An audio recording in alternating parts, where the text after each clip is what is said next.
mga daga dito guys sa ilalim ng kan guys. So ping payat na nga sila eh. Bilib talaga ako dito kahit walang nag-aalaga, buhay na buhay sila dito.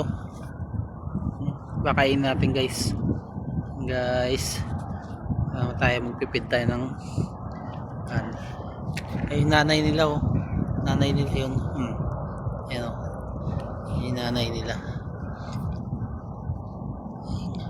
Ito may dala tayong tinapay guys. Bigyan natin ni nanay.